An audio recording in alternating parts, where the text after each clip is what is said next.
Je m'appelle Liliana Costi, je suis responsable ressources humaines du groupe Ingerop. Ingerop est une société d'ingénierie française qui est intégralement détenue par ses collaborateurs et qui œuvre dans les métiers de l'ingénierie de la construction et qui a aujourd'hui 1700 collaborateurs en France et à l'international.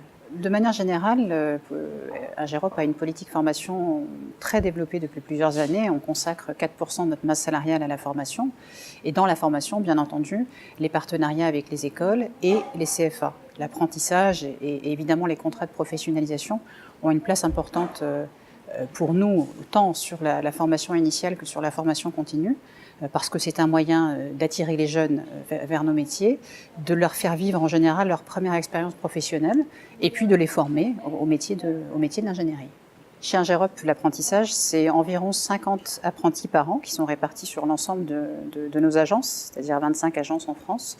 Des apprentis qui sont plutôt sur des niveaux Bac+2, Bac+3, mais également des apprentis, de plus en plus d'ailleurs, sur les cursus ingénieurs, avec des écoles partenaires comme par exemple le STP.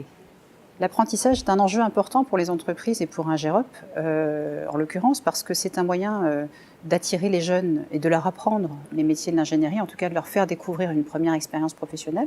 C'est une façon de les former et de les former surtout à nos pratiques, à nos métiers, à nos modes de fonctionnement. Et finalement, c'est une espèce de pré-embauche, on peut le dire comme ça, un contrat d'intérim longue durée.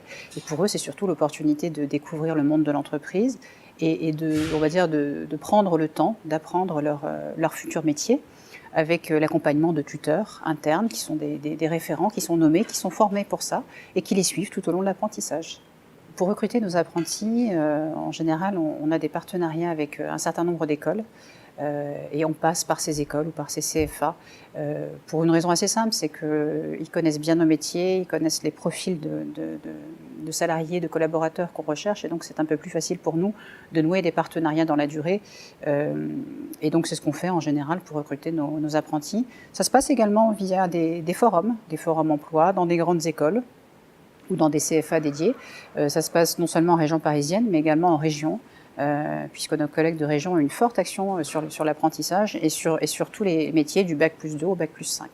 Moi, je conseillerais effectivement aux entreprises de promouvoir l'apprentissage parce que c'est un moyen efficace de vendre les métiers de l'entreprise, de les faire découvrir aux jeunes, mais c'est surtout un moyen d'attirer de nouveaux collaborateurs, de nouveaux talents et de les former à nos métiers et surtout à nos méthodes, parce que l'apprentissage, c'est en général un cursus d'1 an, 2 ans ou 3 ans, donc c'est un investissement qui est un investissement long terme, qui est valorisant non seulement pour l'entreprise, pour le tuteur qui suit l'apprenti, mais également l'apprenti qui finalement développe un lien assez différent avec l'entreprise. Il y a une forme d'attachement qui s'installe et c'est extrêmement valorisant pour une culture d'entreprise.